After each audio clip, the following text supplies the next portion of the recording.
So, good day, sir. I am the Cadet Coco, and I'm demonstrating on how to plot on observation of stars and for fixed position. So, kay given naman natong DR, no? So, ato na siyang i-plot. So, bale, mo na itong DR, 44 degrees, 10 minutes north. Then, atong longitude is 169 degrees, 30 minutes east. So, ari no? Itong kuhaon ng atong longitude. So, bale, ang atong longitude kay 169 degrees 30 minutes east. So, muna siya datong bagisan ng kamay. So, karon ang latitude niya is muna 44. So, muna 44 degrees 10 minutes north.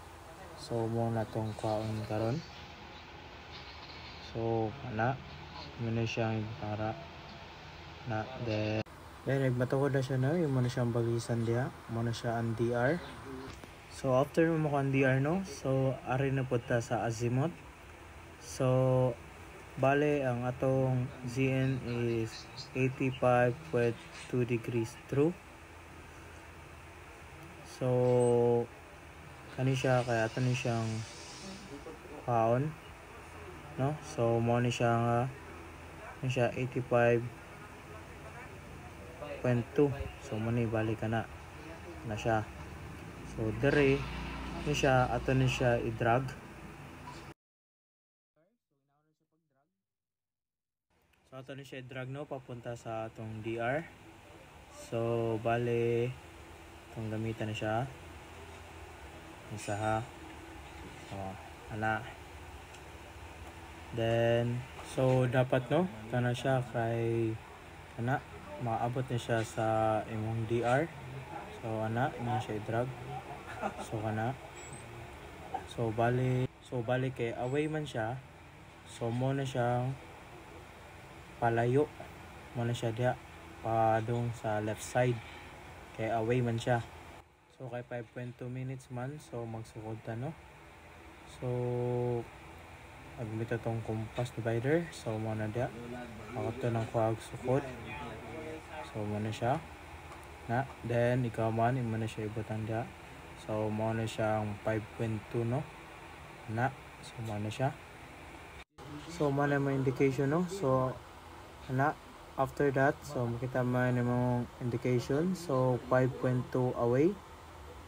So, karon maghimar po tag position line. So, bali atong position line is 90 degrees sa atong azimuth, no? So, pwede na siya naman yung no? So, 90 degrees. So, hapod siya line method no? So, pwede ta magamit ani nga method.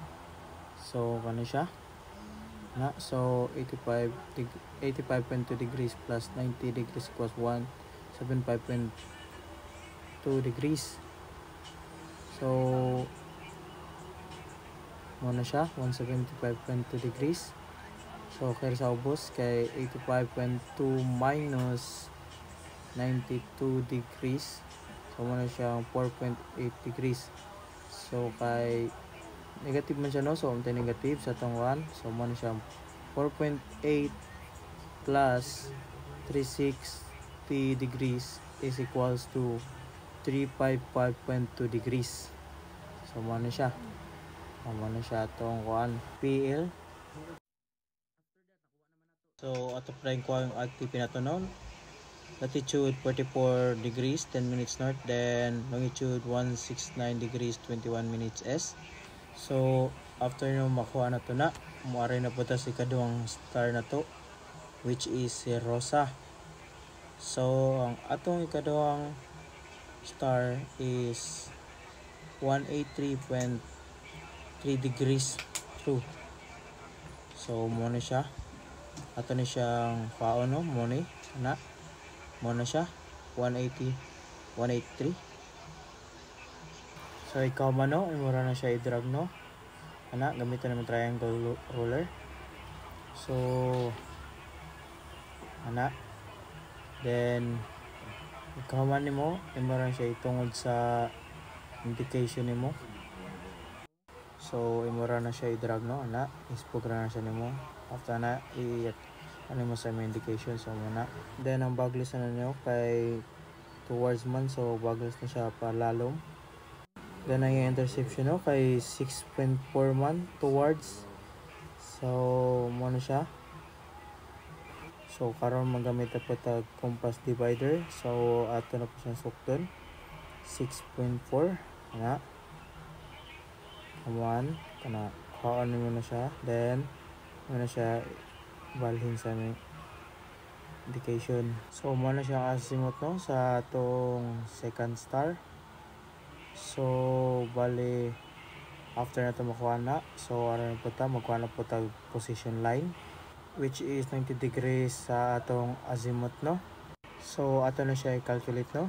So bali ani so sa second star so 183.3 plus 90 degrees equals to 273.3 degrees no.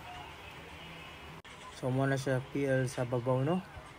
So ang pagkuha na pud sa lalom mo na siya 183.3 degrees minus 90 degrees equals to 93.3 degrees. So mo na siya no ang PL sa lalom. So ang ATP sa usa ka star no.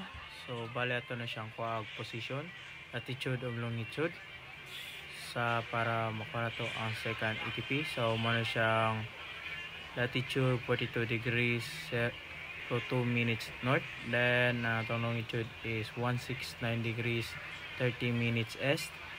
So after na to makuha ang duha ka ATP no, duha ka PL na to so asa to intersection nila kay mo na siya ay fixed position sa tong barko.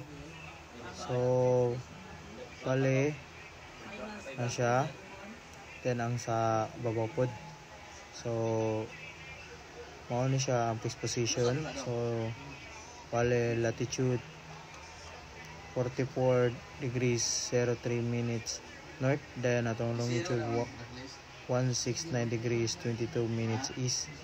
So marto siya sir, thank you.